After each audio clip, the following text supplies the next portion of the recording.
സച്ചിക്ക് car വാങ്ങാനായി Revathi പൂക്കട കാണിച്ച് പലിശയ്ക്ക് പണം എടുക്കാനായി തീരുമാനിക്കുന്നത് കാണിച്ചാണ് എപ്പിസോഡ് ആരംഭിക്കുന്നത്. പിന്നീട് പലിശക്കാരൻ പൂക്കട വന്ന് നോക്കുന്നത് കണ്ട് ചന്ദ്രമതി അയാളോട് ദേഷ്യപ്പെടുന്നു.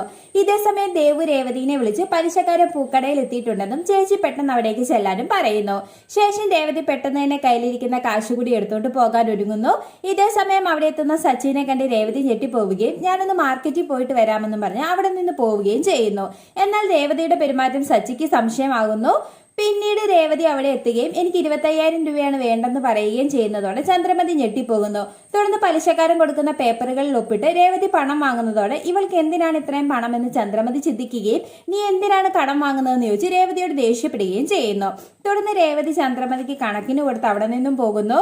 പിന്നീട് രേവതിക്ക് ഒരു വലിയ ഓർഡർ കിട്ടിയതും പണം കിട്ടിയതുമെല്ലാം ശ്രുതി മീരയോട് പറയുന്നു.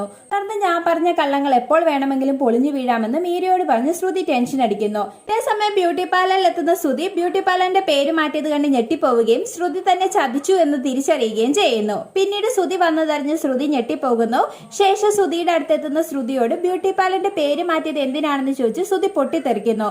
തുടർന്ന് ഗ്രീൻ ബാൻഡ് കമ്പനിക്ക് നമ്മുടെ ബ്യൂട്ടി പാർലറുമായി യോജിച്ചു പോകാൻ താല്പര്യം പ്രകടിപ്പിച്ചത് കൊണ്ടാണ് ഞാൻ നമ്മുടെ ബ്യൂട്ടി പാർലർ അതിന്റെ ബ്രാഞ്ചസ് ആക്കാൻ കൊടുത്തതെന്നും ഇപ്പോൾ നമ്മൾ ഒരു പാർട്ട്ണർഷിപ്പിലാണ് ഇത് കൊണ്ടുപോകുന്നതെന്നും അവരുമായി കൂടിയതുകൊണ്ട് നമുക്ക് കൂടുതൽ കസ്റ്റമേഴ്സിനെ കിട്ടുമെന്നും നല്ല വരുമാനം കിട്ടുമെന്നും ശ്രുതി പറയുന്നതോടെ ശ്രുതിക്ക് സന്തോഷമാവുകയും ശ്രുതി പറഞ്ഞ കള്ളങ്ങൾ വിശ്വസിച്ച് നീ ചെയ്തതെല്ലാം നല്ലൊരു കാര്യമാണെന്നും പറയുന്നു.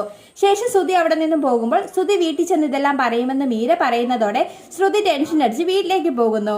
പിന്നീട് ഷോറൂമിൽ എത്തുന്ന രേവതി കാർ മേടിക്കാനുള്ള പേപ്പറുകളിൽ ഒപ്പിട്ട് കൊടുക്കുകയും കാശ് അടയ്ക്കുന്നതും കാണിച്ച് എപ്പിസോഡ് അവസാനിക്കുന്നു.